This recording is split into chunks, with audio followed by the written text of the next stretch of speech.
Sid has asked me to tell you, turn off your cell phones. Mine will probably ring usually when I say that. And students, if you're only staying for this session, we ask that you exit out that door, please. It's getting kind of crazy back there. I have the pleasure of introducing our keynote speaker today. On any given day, you can see John Manley's influence playing out in markets worldwide.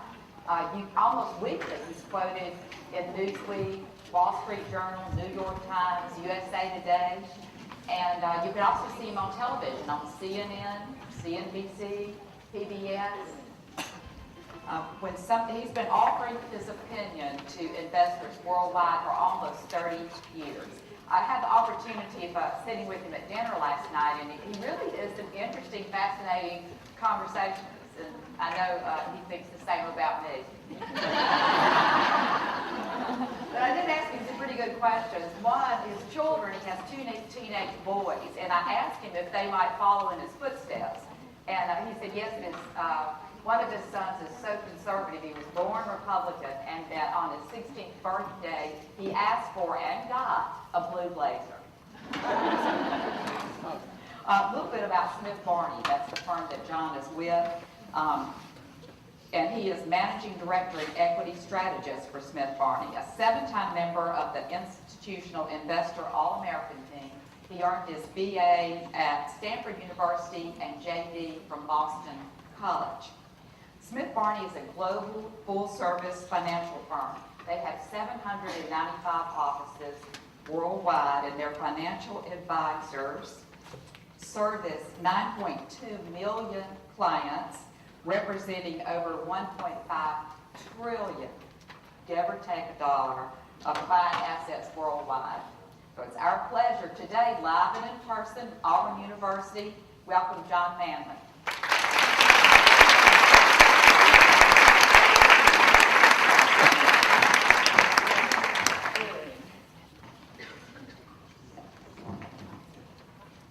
Good morning, everyone. Can you hear me? Well, first of all, I want to give you an idea how bad it's been on Wall Street in the last 3 months. The picture of me that appears in your program was actually taken at last year's Christmas party. I apologize. It's important that Dorian Gray really won't die. He was replaced it 7 times and he keeps coming back. It's actually taken before the crash, I think it's circa 1986. Wall Street does in a long period of time. Actually, it's funny because given what's happened to Citigroup stock, I'm 54 now. And I tell people that I liked it much better when the stock was 54 and I was 26 when that picture was taken, but that can't happen. Well, anyway, we're here to talk about the stock market. And I'll give you my honest opinion, my visceral opinion. I've got to say that over the last 2 or 3 months, I have been more worried about the potential for problems in the U.S. economy and real problems in the U.S. market than I have for any time in the last 29 years.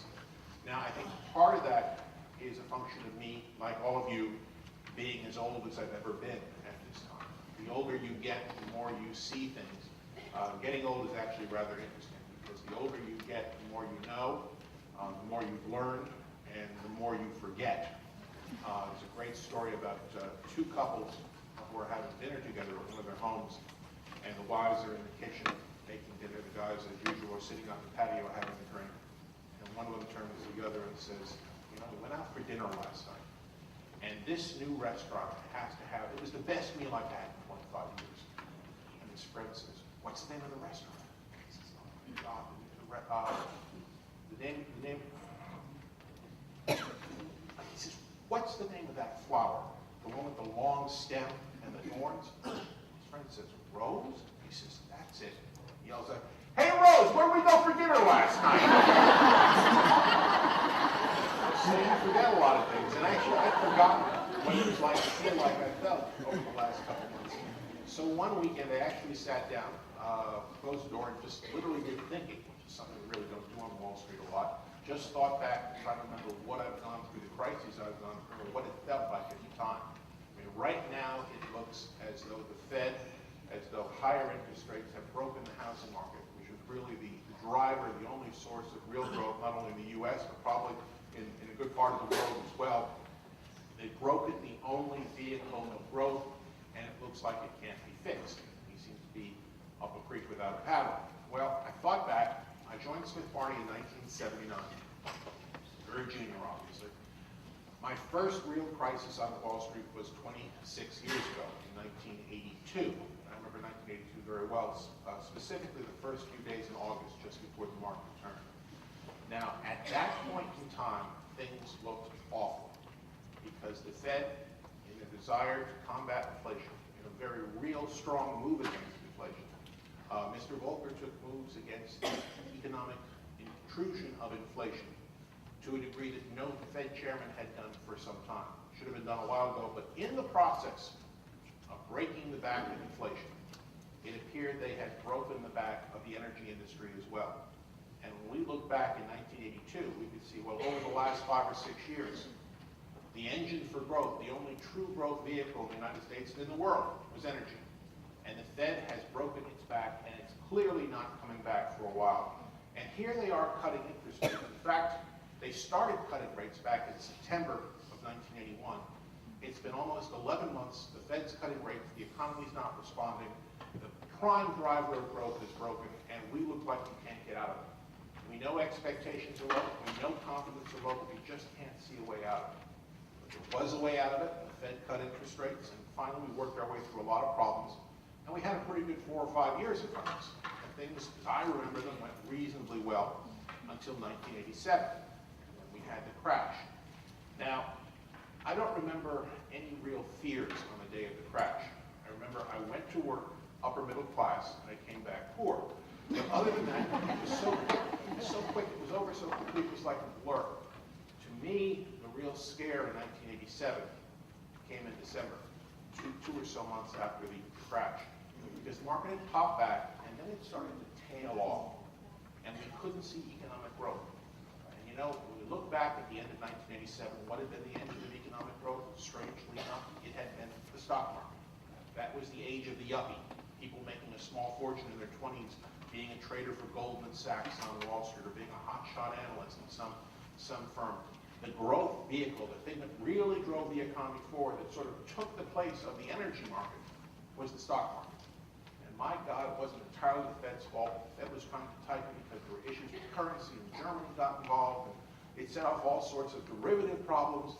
And holy smoke, hadn't they broken the back of the only growth vehicle in the entire U.S. economy, and we couldn't see how it would be fixed. Well, they continued to push money at it, and actually we came out of that. We went through 1990, which was a very difficult time. It was the period of the first Gulf War. The market came down reasonably sharply, but it was over reasonably quickly. There wasn't a real panic. There was concerns, but those concerns, I think, occur anytime the United States is involved in a foreign conflict. 92 and 93, I sort of think as a I think of it as a Sherlock Holmes market. If you remember, there's a famous, I forget which one it was, maybe Silver Beaches, where Sherlock Holmes' clue was the dog that didn't bark. How come the dog didn't bark? Something that was missing. And what was missing in 92 and 93 was a bear market on Wall Street.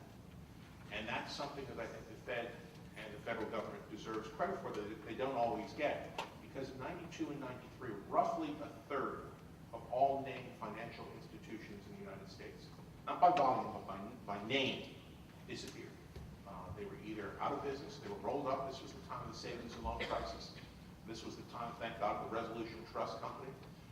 We were worried, but we didn't get too worried because, again, the Fed was very, very proactive. And so was the government in setting up organizations to deal with this. Dave made a very good point about the financial institutions. It's not the point about blue suits and why we wear them.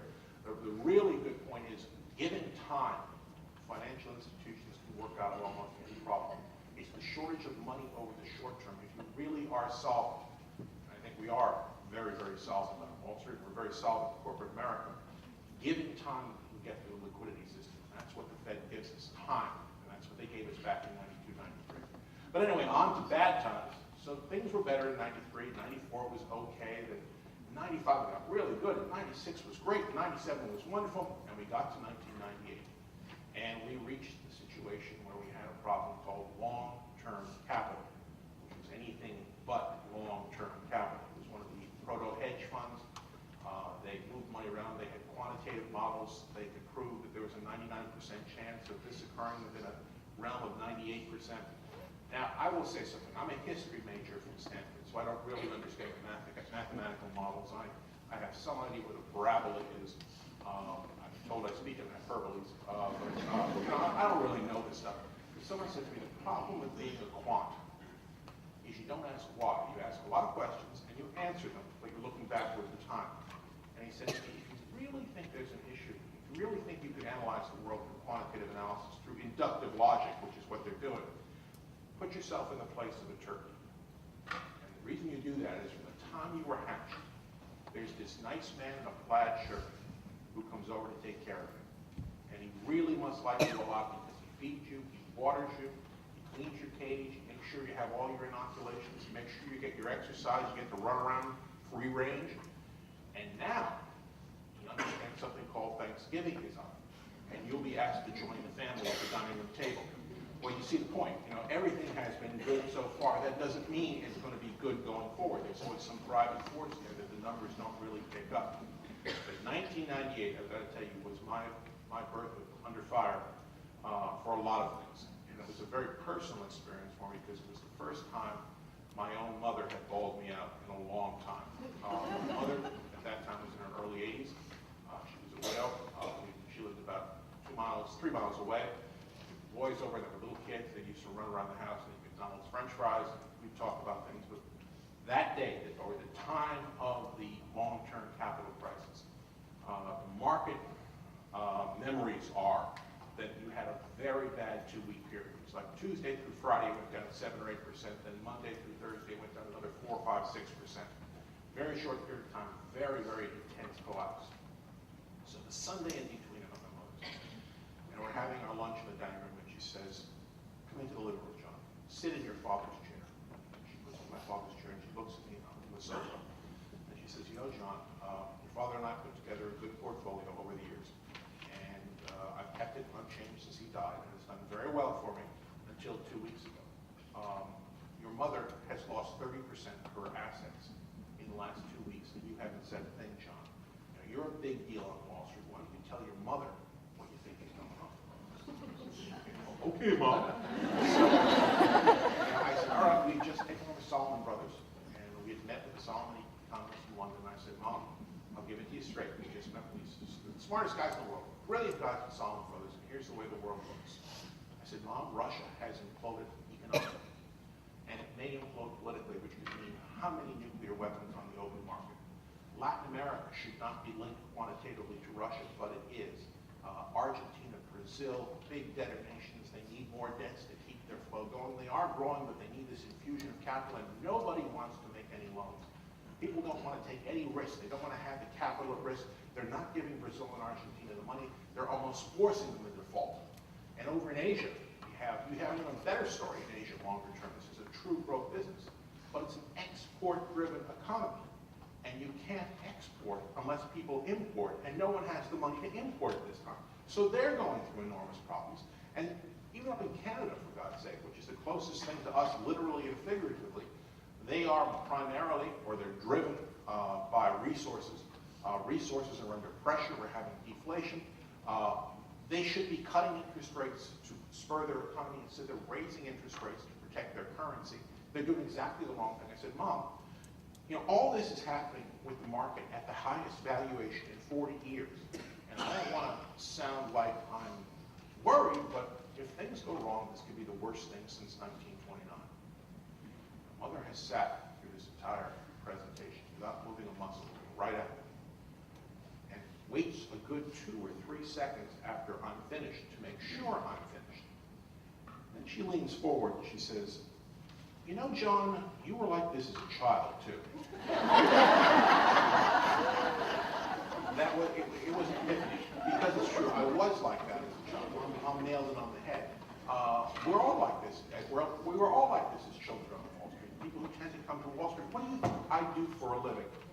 My mother used to chide me on this when I was a little kid. I'd get very headstrong, and she said, "Oh, sure, John, you're right, and the rest of the world is wrong." Well, little did she realize I grew up to do that for a living. Because what I do is go around to people and say, by the way, we're right at Smith Barney, and the rest of the world is wrong. We want you to bet against the rest of the world. We want you to bet against conventional wisdom. But having been through that, that was 98. Those are my memories of 98. Again, it looked like it was all screwed up. The quants had screwed up. The numbers had screwed up. No one wanted to lend. The economy was just running out of steam. There was nothing that was broken, but we couldn't possibly get out of it. And again, the Fed addressed it. They pushed a lot of money at it. And ultimately, things got better. We had 99, 2000, we had a blow off. Then we had a bear market from that blow off caused primarily by a very highly valued market and also an implosion in the technology sector. Market bottom in 2002, the lowest trading point for the market in that bear market, which by the way was only 1 month shorter than the 29.32 bear market. That day when it bottomed, I got 2 phone calls from brokers all over the United States, in different parts of the United States, I should say, asking me whether I thought FDIC insurance was going to fail. It had gotten that scary. This was impossible. Could FDIC possibly pay off if the bank started to go under? And again, the Fed provided more and more liquidity, and we found a way out of it. So I guess what this whole long-winded harangue was to point out, we've been through this before. I actually do remember. I remember times like this.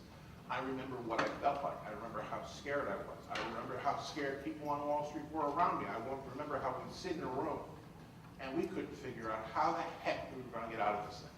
We knew the Fed had historically almost always been successful in protecting the economy once they made their mind up to do something. And clearly they had made their mind up to do something.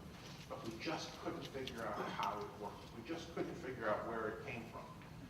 Now I think there's a lesson in that, because I think when you analyze the American economy, the profit part of the American stock market, you have to realize that it's a little bit different in America. If you think about it, well, there's an old saying, God takes care of small children, dumb animals in the United States of America. And I believe that, because I think that means we're different. Why are we different? We're different because almost everyone in this room is either an immigrant or the descendant of an immigrant. So we're risk takers by nature. We have a very entrepreneurial economy. And in fact, when I get questions, what do I think is going to happen next year if the Democrats take over and taxes go up? I don't want my taxes to go up, but I'll pay them if I have to. The real trick with taxes is, will they or won't they stifle the ability of entrepreneurs to make a return? Will we stop rewarding people for taking a risk? And I think under even the most left-wing scenario, use something. By the way, I have to tell you, this is being recorded, and I want to go on record.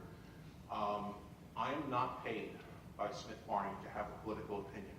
And at my age, I don't do anything I'm not paid for. So I don't have a political opinion. But I do feel economically, even with higher taxes, as long as we incent entrepreneurs to take risk, knowing that they will be able to be compensated for them down the road, I think we're okay. I think we'll sort of muddle through all these issues. To me, the whole idea of the entrepreneur was made very, very clear a few years ago when Boeing left Seattle. Remember, they actually got on a plane and flew out. Who would have thought 25 years ago that Boeing would leave Seattle and no one would care? Because there was somebody selling books over the internet, and there was someone who developed this thing called software, which is sort of a pun on the word hardware, because it wasn't hardware. No one would have thought that 25 or 30 years ago. You couldn't have predicted it. And in fact, one of the things, well, I've learned a lot of things in 29 years in Wall Street. The first one I will tell you off the bat is I'm very shifty. If you ask me a question I can't answer, I will answer when I can. But keep in mind with that, the point of this is that we all see things coming. We can't predict them because we're not a planned economy. The question I get the most, or have gotten the most over the last 5 or 6 years, where does the growth, the future growth in the U.S. economy come from?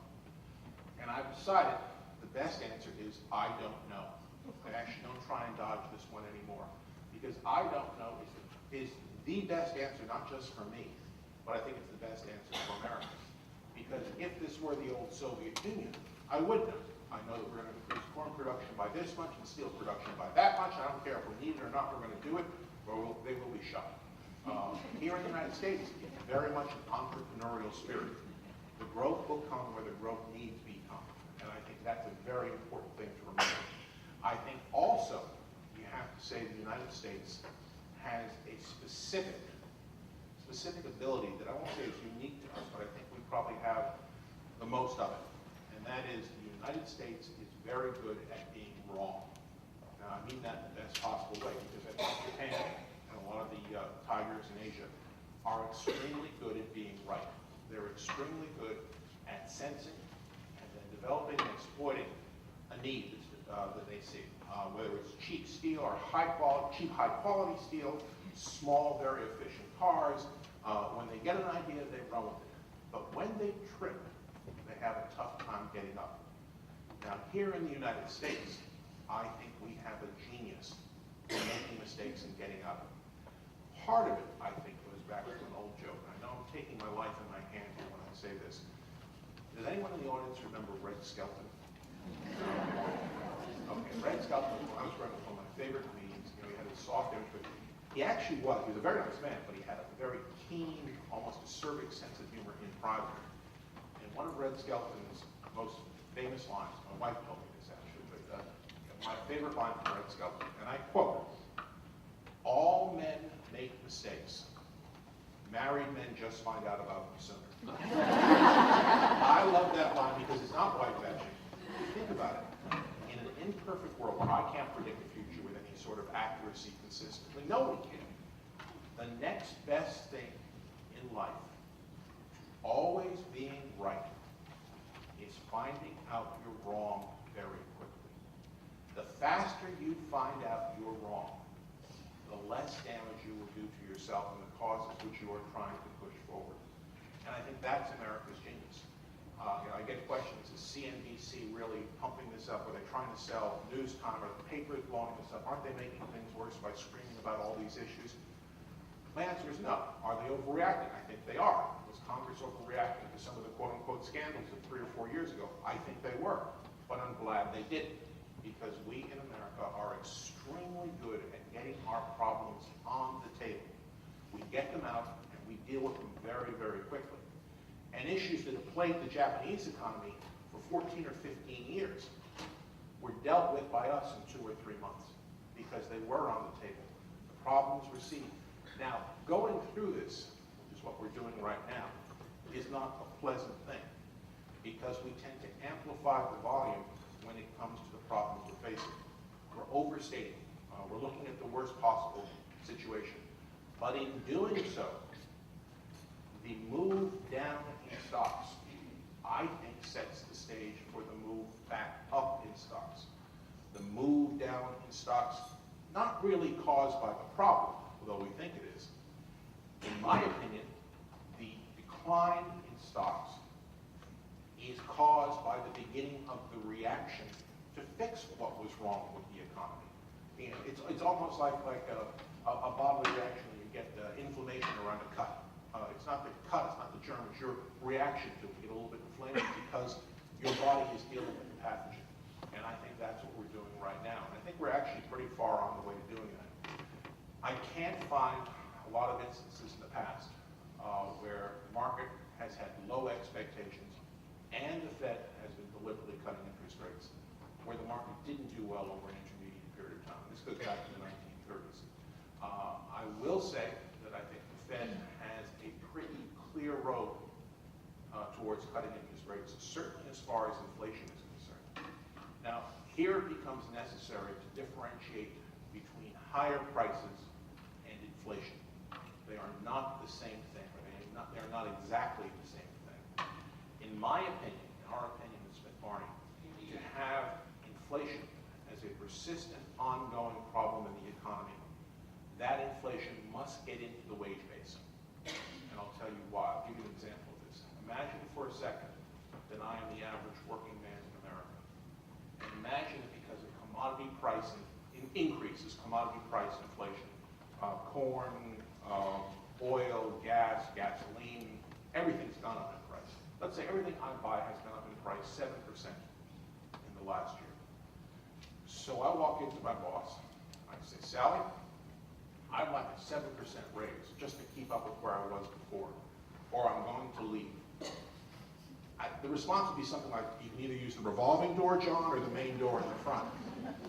The answer is, with the kind of overcapacity we still have worldwide in terms of employable people. And certainly with the rise we've seen in unemployment here in the U.S., it is very, very unlikely that we are in fact going to see wages begin to rise. Remember, although we'd like to think differently, or maybe it should be different, or maybe it shouldn't be different, but the reality is workers don't gain wage increases. They give them. They're given by employers. They're given by management. Now, that doesn't mean that's right or wrong. But the simple fact is I won't make more money if the people I work for won't pay it to me. Now, I can force them, and I can use all sorts of coercion. But as long as we have this slack, I think it's very, very difficult.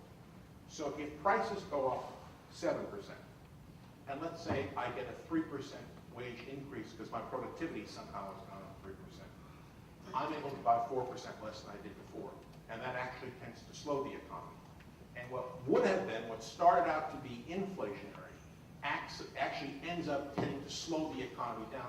Higher prices, I buy less, I buy fewer items. And I think that's sort of the situation right now. I say that not as an in-depth analysis of inflation, but only to try and make the point that the Fed can be rather unidirectional at this point.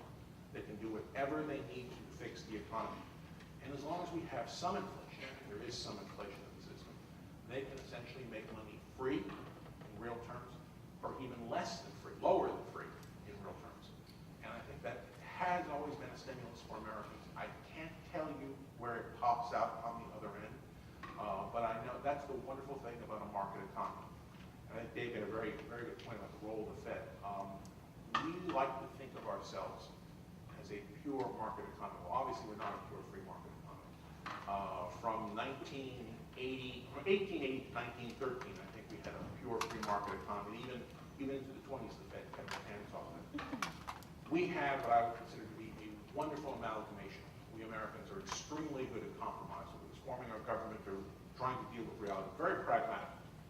Free market economies, in my opinion, and I think more importantly, maintaining the powers that be, free market economies are probably the best for generating growth. Of all the systems out there, what did Winston Churchill say? Democracy is the worst form of government except for all the others. Well, that's the worst way of generating growth except for all the others. The problem is you tend to get excesses. Peaks in enthusiasm, peaks in despair. You tend to have a very rapid market. So we put a government overlay. Even though the Fed's a private institution, it effectively acts as a government overlay on top of this. We have sort of a braced free market economy, the bracing being provided by the Federal Reserve. And now we are relying on it. I think we're in one of those situations where we rely on it. I will say, when we've done our part, they haven't let us down in the past. So we actually think there's a good chance for a recovery. We think what we've gone through in the last couple of weeks is probably the beginning of a turn. I don't pretend to be able to call a turn to the week or something like that, but I will say, in my opinion, if the last couple of weeks weren't the bottom, when the bottom comes, it will look exactly like it did in the last couple of weeks.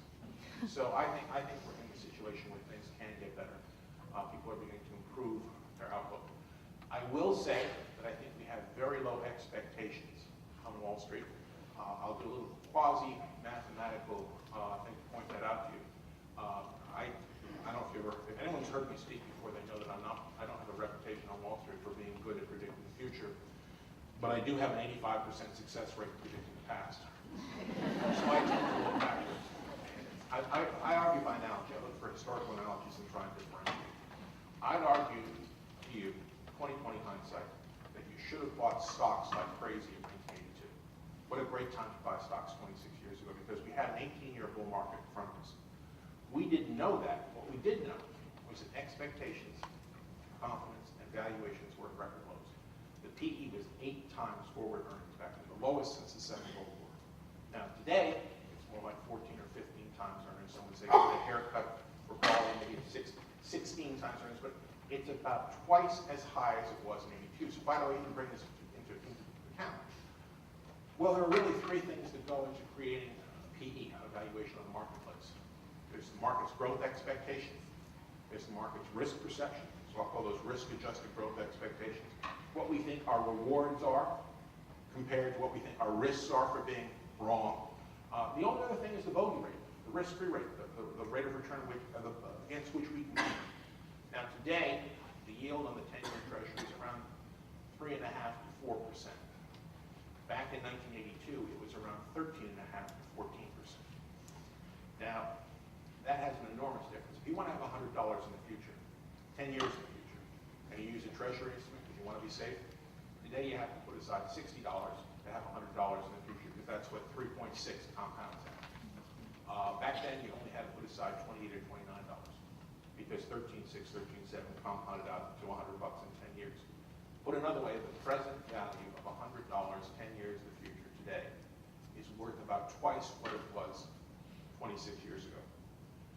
The market's valued about twice as highly as it was 26 years ago. There are three factors that go into producing a valuation. One of them basically explains most, if not all, of the difference. So from that, I infer that probably the other two are the same. That we probably have risk-adjusted growth expectations today that are as low and as cynical as they were in '82. It's not obvious, in my opinion, because we got there in different ways. In '82, we were so miserable because things had been getting bad for so long, we couldn't imagine them getting better. Today, things have been getting better for so long, we can't imagine it possibly continuing. But we have the same mindset. And if you think about it, what makes stocks go up? What makes stocks go up from point A to point B is that a person who wouldn't touch a company for $20 a share at point A is perfectly happy to pay $50 a share at point B. Why? And the answer is because their perception of what it's worth has changed. Now, we don't always know what their perception is going to be in the future. But the way I figure it is, if you start off with a low perception, a low expectation, a low confidence level, the odds of it being higher in some intermediate time in the future are pretty good. And that's why we think we'd be buyers of stock. I'll just give you a few sectors, financials, because we think the Fed is cutting interest rates sharply. Financials tend to do well when the Fed is cutting. Part of that is not only the steepening of the yield curve and the benefit to financials. A good part of the reason is financials tend to do well when the Fed's cutting interest rates quickly, because the financials have done poorly and created a situation where the Fed had to cut interest rates. So I think we're going through the same thing we've been here before. Technology, because we think we're closing the capability gap. The growth of action technology is pretty predictable in terms of speed of computation and memory retrieval and transmission. Those are a very predictable pace. What's different is demand for technology. Do we need the best or don't we need the best? In 95 to 2000, we needed the fastest chip made by Intel to run the latest Microsoft operating system. What a great business. It slipped in 2005. 2004, you didn't need anything near the best. Well, we think new applications are coming to work here, because these applications come forward in the next 2 or 3 years. Whether it's high def or more demand for data crunching and data speed, we're going to sop up that extra capability. And as we do, that gives technology stocks a tailwind. I would say also that we're starting to look at pharmaceuticals and biotech stocks. They've been under a lot of pressure. They're very cheap. They have much to be cheap about. I will say, quote from my grandmother, I won't tell you the whole story. People say, well, people don't want to pay for health care. They don't care about this. They do care, but they don't want to pay for it. Well, I remember a great story from my grandmother, who was told once, she overheard someone saying, who wants to live to be 90 years old? And my grandmother turned around and said, a lot of people who are 89. Remember, it is still a consumer staple. And you ask yourself, if you're afraid of the Democrats, ask yourself, who'll spend more money on health care, Democrats or Republicans? With very low valuations, I think these things are at the point where we should begin to buy them, especially the biotechs. We would avoid the resource stocks. We think they're overdone. We just moved them underweight in oil after having been market weighted, after having been overweighted for a long time. We feel the same way about most of the metals and that sort of thing. Anyway, I spoke too long. I'm going to tell you a story that Dave probably knows about model production. What I want you to think about what I just said. These strategists are notorious for being inexact in our predictions, because we really can't predict. It's easy to predict. It's just hard to predict correctly. So we tend to be rather inexact. There's a strategy school that teaches if you give people a price target, don't give them a date. If you give them a date, don't give them an exact target. And that way you'll never get caught. We're not being exact. Now, Mr. Greenspan, Chairman Greenspan of the Federal Reserve, also was known for not being subtle in the messages he gave. And the reason for that is quite different. He had to be careful about moving the market one way or the other. So he gave a perfectly balanced opinion and then sort of lean one way or the other. He was aware end with a quote from Chairman Greenspan. I think it was about 5 years ago. He spoke at the New York Economic Club. He gave a speech. He went over the various factors that were influencing the Fed's thoughts at that time. Classic Green speak. You know, if A leads to B, we could have C unless D intervenes causing E, in which case F may be a problem.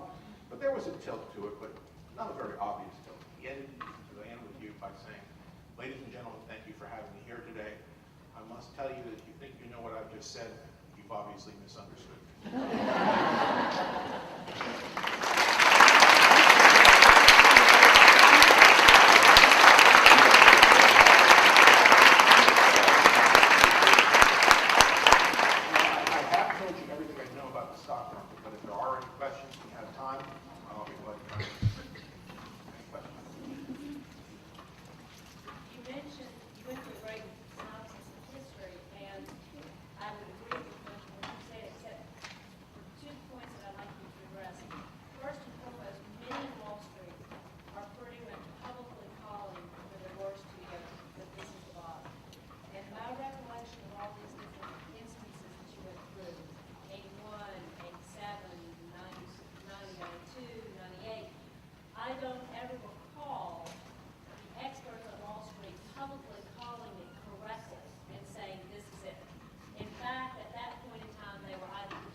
I would say 2 or 3 weeks ago, the bottom may have occurred.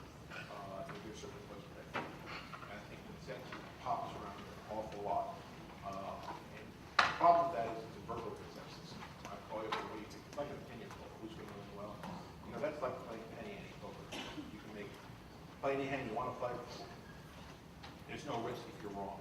And if you look at what people have done, there are very high levels of cash out there. And again, while we may hear people being more optimistic, I'm not so sure that's just a reaction, a very shallow reaction. A mile high but an inch deep reaction. See the stock market has rallied. No public strategist wants to be out of line with the rising. You know, we are set up to, we in the long term are set up to buy stocks. That's what we're here for. That's what we think the way to do things longer term is. It goes against our brain, it goes against our construction, trying to be fair market players. With some exceptions, some very good exceptions. So I'd argue that while talk may have gotten better, talk moves around an awful lot, there's still fairly high cash levels. As far as the expectations are concerned, I think it's who we measure. Because that 100% increase is obviously coming from the sell side. The sell side is looking for a good, part of that is the fourth quarter was depressed last year, and a lot of that is also resource stocks, which I think add some big numbers, especially the oil stocks and some of the sort of thing. And there's issues with write-offs and how the write-offs come. I'd argue the buy side is extremely cynical about these things. Ideally, we'd like to know what the decision makers on the buy side, big or small, are thinking, because that's the consensus off which we should repel. But they won't talk to us. They won't talk to the press. We'll talk to anybody on the sell side. So they end up quoting us as representing the buy side. Well, that's a little bit like calling my wife and asking her what I'm thinking at any point in time. She knows me better than anyone else on earth. And she's probably right, but it's not a perfect lineup either way, with her or with me. And I think this is one of those situations where the buy side now would very well have numbers out there. But they're not numbers the analyst is going to defend to his or her grave. And I think they're not numbers that are particularly well believed by Wall Street. So, you know, you give them a haircut. I think that what matters is the buy side belief. And the buy side belief, I think, is still quite low.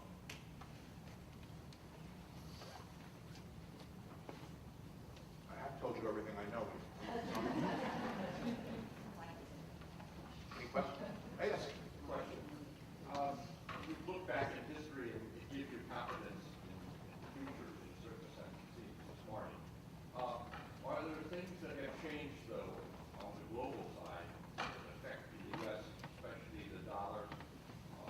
inflation, as we've seen in some of the countries abroad that are also based on dollars, is far above that which we have in the United States. Not the era of immigrants and so forth.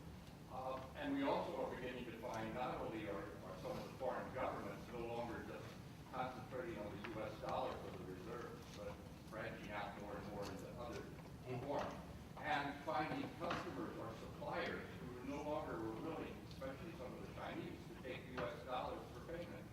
Now, how does that all get played into this scenario? Well, you raise a very good point, man. Anytime we use historical analogies, we have to come into it ready, willing, and able to deny the propriety of those analogies. I mean, because a lot of things are the same, but something always is different. We never know for sure whether we put into our model that which is different, which is going to really make a difference. I think as far as the dollar is concerned, we try to analyze that. The dollar has been extremely weak by any historical terms. To me, it is a strange thing that it's actually been as strong as it's been. It hasn't gone down more, given our trade deficit, given our current account balance deficit. I think a lot of that is we're still a great reserve currency. And I ask yourself, whenever I worry about the United States, I say, well, we're losing. I remember over the last 29 years, I've seen different points in time where we're losing dominance at different points in the world. In the early 1980s, had the Soviet Union eclipsed us militarily, with Japan was clearly ahead of us economically.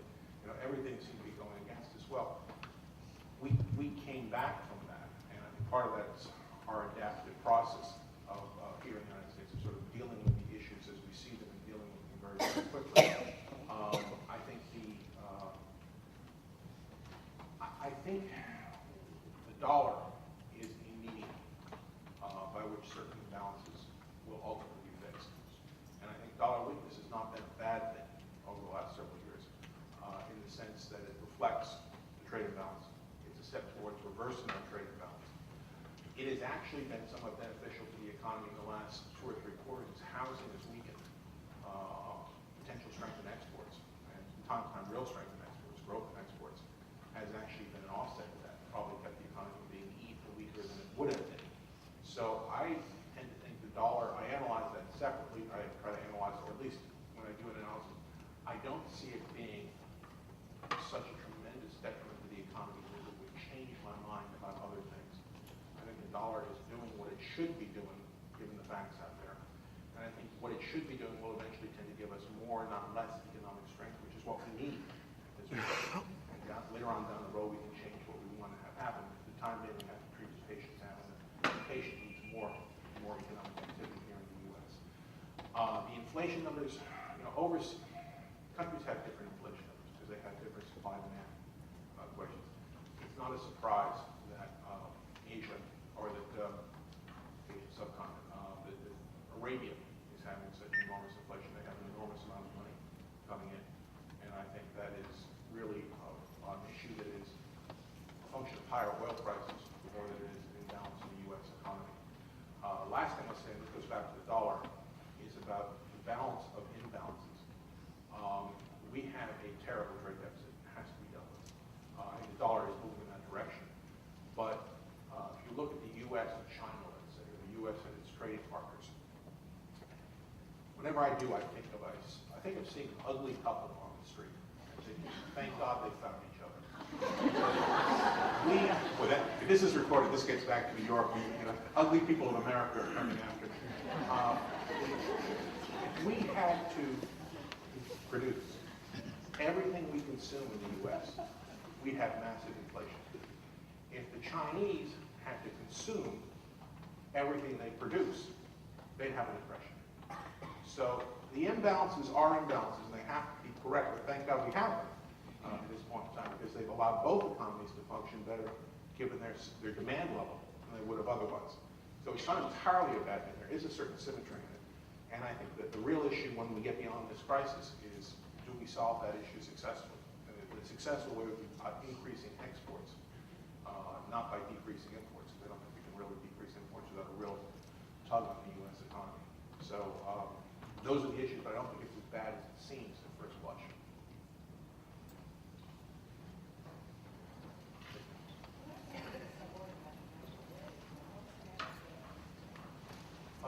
The national debt's enormous. But of GDP, I don't believe it's at a record level. You have to take out warship, World War II, but it is worrisome, but I don't think it's a crushing problem. There's an old story about apparently a non-apocryphal tale about someone telling Voltaire at the age of 75 that he should stop drinking coffee because it's slow poison. And he said, well, it must be slow indeed because I've been drinking it for 50 years. Sort of the budget deficit is an issue that's been about to be on since 1983. And it should not be rising dramatically, but I don't think it is actually that much of GDP by first historical numbers. I haven't checked on us in a year, I'm sure it's not, but I still think 8% of GDP is still manageable. Not something we like, not extreme. Yes, ma'am. Where do you think the housing market is going from here? I have a hard enough time passing off myself as an expert in the stock market. I think the housing market will ultimately stabilize. I think it's a little bit like the oil industry in the sense that it was overdone. There's a lot of capacity that has to be absorbed. It's an enormous part of the economy, but I think we can find other growth areas. I think you're going to see a situation over the next 2 or 3 years where the lack of fungibility in the housing market really comes to the fore. In other words, my house, even though it's exactly the same as your house, and it's in a different location, and different things mean things. My feeling is that the spread between buy and offer is going to remain fairly wide. I'm not sure I'm going to be a housing broker in the next couple of years, but I think with the Fed lowering interest rates, it will provide some support for housing. It's a long workout process. I don't think the economy necessarily has to have a strong housing market to do better. There are other things, as we learned coming out of the oil situation. But my guess as a non-expert is it's probably stagnant and sluggish for a while. And hopefully we'll work through it, but it takes a while. I don't think it's a crash.